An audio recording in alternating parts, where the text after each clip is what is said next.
I'm here with Cobe, and Cobe doesn't like his harness. So in this video, he's kind of a fearful dog. So I'm going to try to do what's called a conditioned emotional response, or a CER. Now, he normally likes to exit the couch. There's some stairs there. I moved it to make him feel comfortable. There we go. So as a dog psychologist, a lot of times what I like to do is, if a dog doesn't like something, I like to break it down in individual steps. In this case, the sense of just the sight of the harness that he doesn't like, which is here. I'm going to put it behind my back, and you saw, so I'm going to take it away. Cobe. So the harness, he doesn't like the harness. And the guardians, because they need to walk him and stuff, have got to just put the harness on him, and that's created a negative association. So what I want to do is I want to create a positive association with just the sight of it without actually putting it on him. So I'm going to show him that I have it, and then I'm going to drop a treat. And I'm going to say harness. Now you could change this. I'd prefer you say it like wardrobe or something like that, so we come up with a fun word. So he looks at it, and then I drop the treat. So I'm not trying to put it on him. I'm just getting him, the sight of this means I'm going to get a treat. And eventually what I'm going to do is I'm going to hold it up, and he's going to have to touch it with his nose. Look at that. I'm pretty good. All right. So, and I'm just flashing it, and he didn't touch it, so he didn't get a treat that time. And you're not saying good boy either, nope. Right? The good boy is essentially the treat that he gets. A lot of us say good boy with everything. I just say, oh, that's me. There we go. And so it doesn't mean any one specific thing. So if he doesn't touch it, then it goes away, and he gets another opportunity. And I'll put both my hands behind my back and try it again. There we go. So I want him to voluntarily want to touch it with his nose, because good things happen when he does. And if he doesn't, then it goes away. There's no punishment. There's no chastisement. That was called avoidance. Avoidance. So he's looking away from it.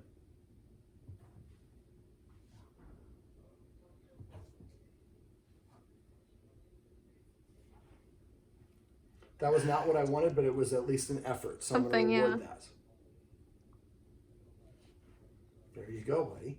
So we're not forcing him. We're just creating a situation where he does what we want. Good things happen. And he's very determined, and that's a good trait. We like determination. We just want to use it to our advantage. So instead of rewarding him when he doesn't do what I don't want, then it goes away. There you go. When he does what I want, then he gets the reward.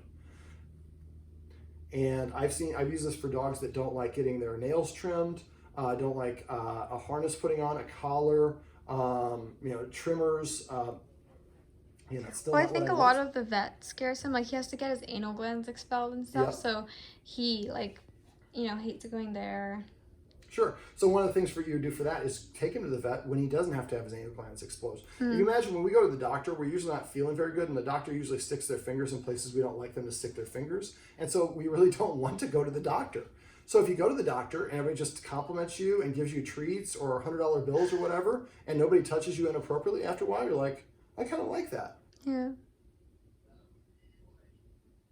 Give you a little bit more opportunity to touch it. I want the nose touch. There we go. So he's very determined. And I'm going to outlast him.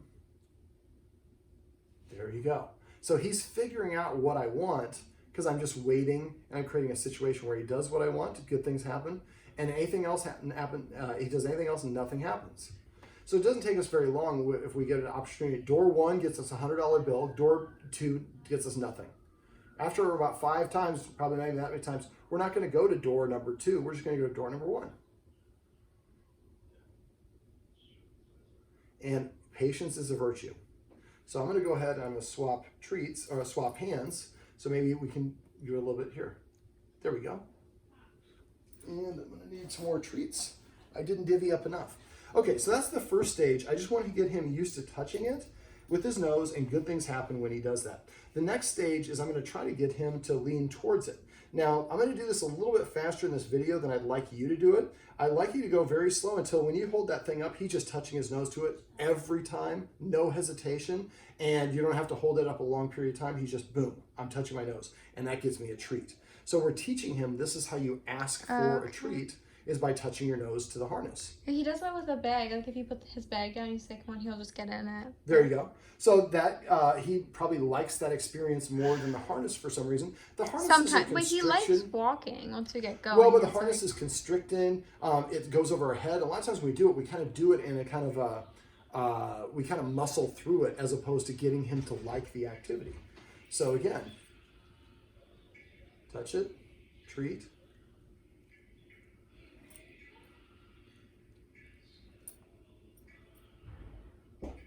Touch it. I know, that's like the worst timing, isn't it? Who is this? Oh, your water's delivered, okay? Thank you. Oh, thank you. So now when you're doing this, this is a good illustration where we don't want to do it if there's distractions. Come here, buddy.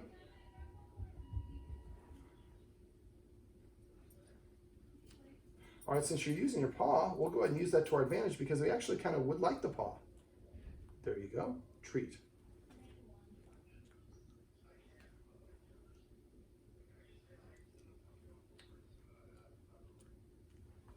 So if he doesn't do what I want, nothing happens.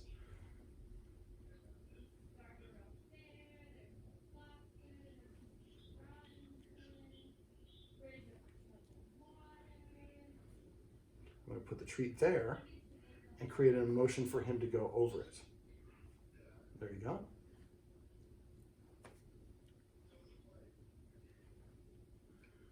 I'd like to see if we can get him to just put one of his paws in there. Mm-hmm. There we go. So you see he's not moving away from it. He's more interested in getting the treats than anything else. Yeah.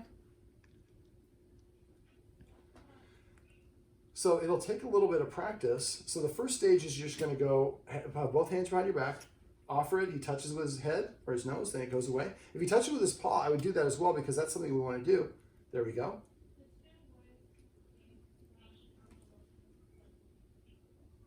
That's a little bit different because a lot of the harnesses have, here buddy. We have like a bunch of harnesses. Sure, a lot of them, they stick their head through it. So now I'm just going to lure him onto it, see if we can lure him in here.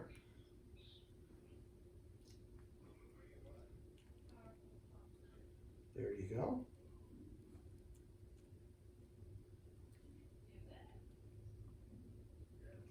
Oh, you little stinker.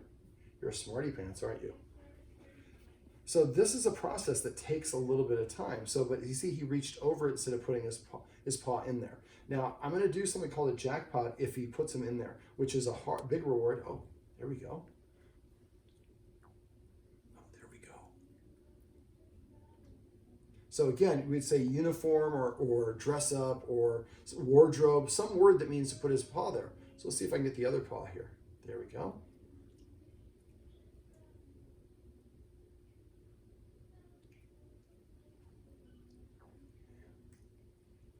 We're almost there.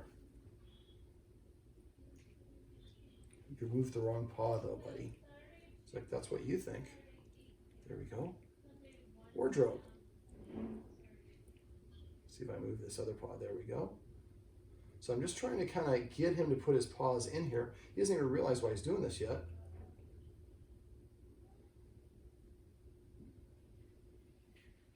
And when you have stuff going like in the hallway like that, you don't want to do it. That's not an ideal time to do it. There we go.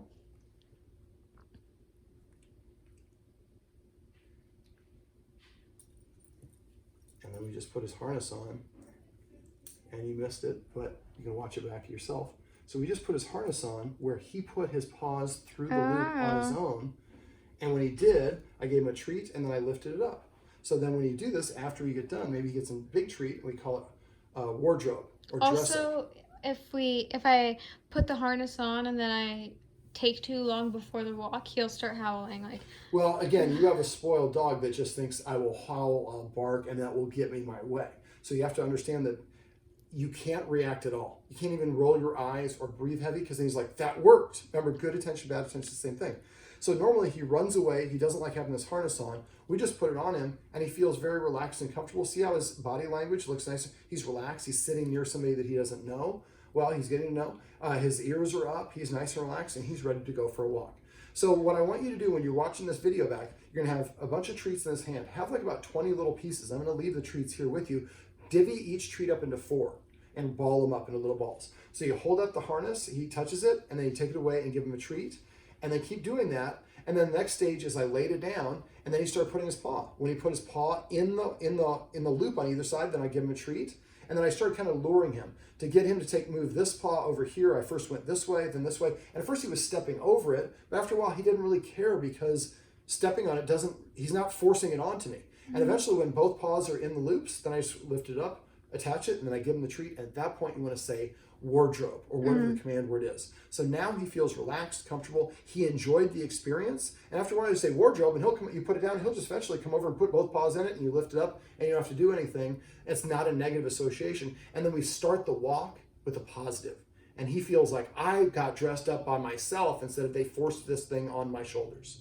Well, this is Cobe. You want to look over here at the camera? It's like if you hold a treat over there, I'll look that direction. This is Cobe, and this is how you can use what's called a conditioned emotional response to have a dog develop a positive association of something that they don't like.